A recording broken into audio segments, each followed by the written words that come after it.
Well, some good news Senate this week. In a rare 99-0 vote, the Senate passed the Justice for Victims of Trafficking Act.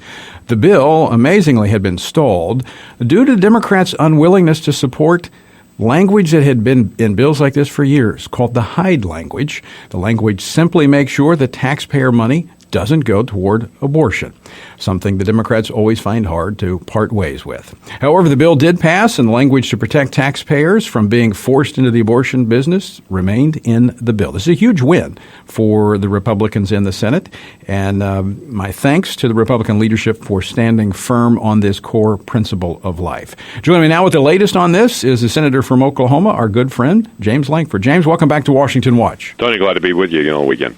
Well, Senator, this is good news. Not a whole lot of good news in the first 100 days, but this, in fact, was where the Republicans held firm on this core principle of life, and in the end, you prevailed. It is 6 weeks that we've been on this battle, and it's been an interesting conversation. I've had a lot of folks that have said, what's changed in the Senate? Are things moving? And I've told them, yes, watch, things are moving, and they're heading in the right direction. But this has been a 6-week battle over one simple issue. Should Americans be forced with their tax dollars to pay for abortion? And we reiterated again the same thing that's been reiterated for 40 years. The Democrats thought that they had a majority here to be able to win it and found out they absolutely did not. And after 6 weeks of holding out on it, they finally caved, and we still continue to maintain this simple language. Americans disagree on abortion. I agree that is a child and that is a life to be protected. And there is a real problem with mandating federal taxpayers have to pay for abortions, and they still do not. Senator Lankford, do you think this was kind of a test vote by the Democrats in the Senate to see if the Republicans would be willing to hold on what has become a core principle of the Republican Party? I think it was. I think it was two things. It was not only was it a test vote, but it was also a challenge to see who's going to run the Senate. Harry Reid and the Democrats have run the Senate for a while, and this was an impression of can they still retain some power and control? They found out after 6 weeks they gave up and said no. Republicans do run the Senate, and it will continue to be that way. Because what was interesting about this particular showdown was that the language was in the bill from the beginning, passed out of the committee with bipartisan support, and it was only when it hit the floor that all of a sudden there was opposition to it. So the assumption that we have, and you're absolutely correct, in fact, it was unanimous support coming out of the committee. And when it came to the floor, many Democrats said, well, we didn't read it completely and we missed this part of it. I think what happened was some of the outside groups that are pro-abortion felt like they could take a stand on this and they could press it, and they were pressing Democrats to say, let's go see if we can attack the Hyde language, and this is a good time to go attack it and get it out. And so it became this nonsensical argument that I was for it in committee, but I'm opposed to it on the floor. And at the end, they had to give up and say, no, we're really supportive of the bill as a whole, which deals with what it was called in the past child prostitution, which is really human trafficking, and it's an absolute atrocity. We've got 14,000 people a year in the United States that are trafficked. This is something we need to allow greater cooperation between local law enforcement, federal law enforcement. They can share information, updating pictures, treating these children as victims rather than treating a child prostitute as a criminal. Right. A 14-year-old is not a criminal in this. They're a victim of a pimp that is managing them, and we need to treat them that way. Yeah, I want to talk about the substance of the underlying bill here in just a moment, but one more question on this process and what unfolded here over the 6-week period. What do you think this victory that Republicans have gained because they did not compromise, and I commend the leadership. Sometimes I'm critical of them, but in this case I commend them for not compromising on this core principle.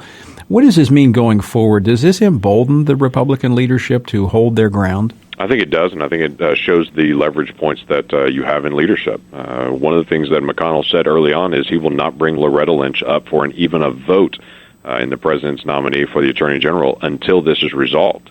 And the Democrats could kick and scream against it, but it was a simple process. We will have a vote on this issue on human trafficking. You may vote against it, and they did not like the amendment that was in it, from the very beginning, but then supported the final bill unanimously. But they could kick and scream against it. But ultimately, we're not going to bring advice and consent authority up in the Senate until we resolve these bills. I think it's a good formula. You're listening to the weekend edition of Washington Watch. I'm your host, Tony Perkins. Glad you're with us this weekend. My guest, Senator James Lankford of Oklahoma.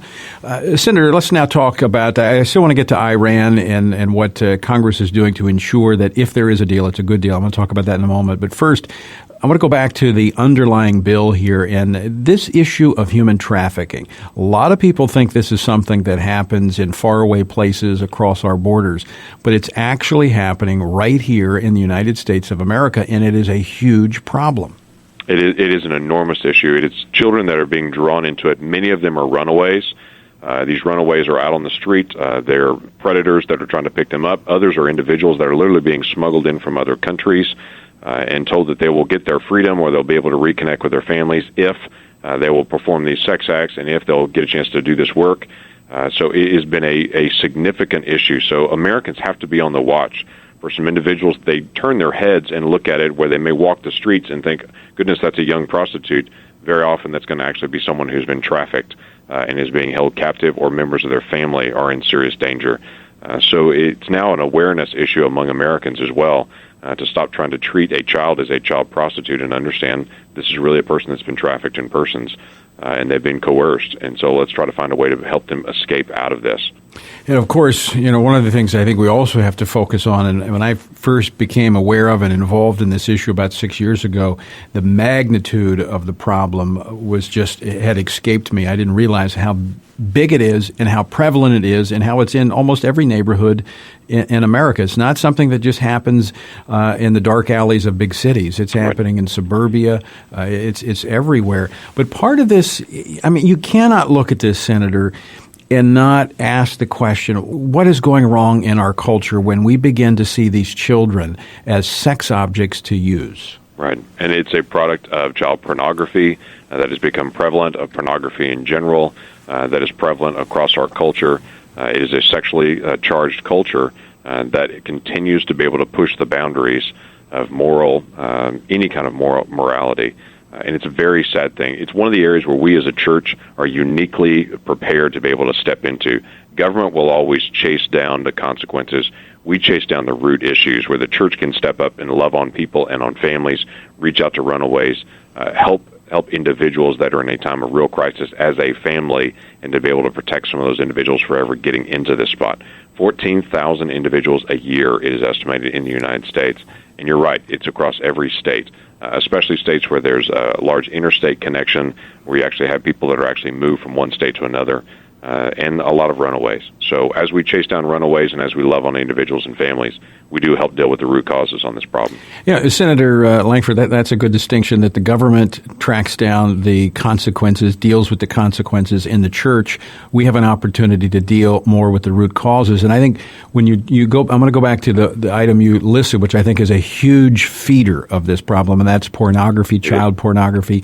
And we're actually finding statistically that is an issue even within the church among Christian men and women. And I think the church needs to be more vocal in speaking out about the holiness of God and calling ourselves to return to a point where we'll speak about these things from a standpoint of not being silent about these issues that are destroying marriages, relationships, and leading to consequences like this. Right. And it's one of the things that we can uniquely do in the church and do it well. But we can't ignore these issues. We have to take these issues on. These do have a biblical foundation, and it's good that we speak out on those in great love.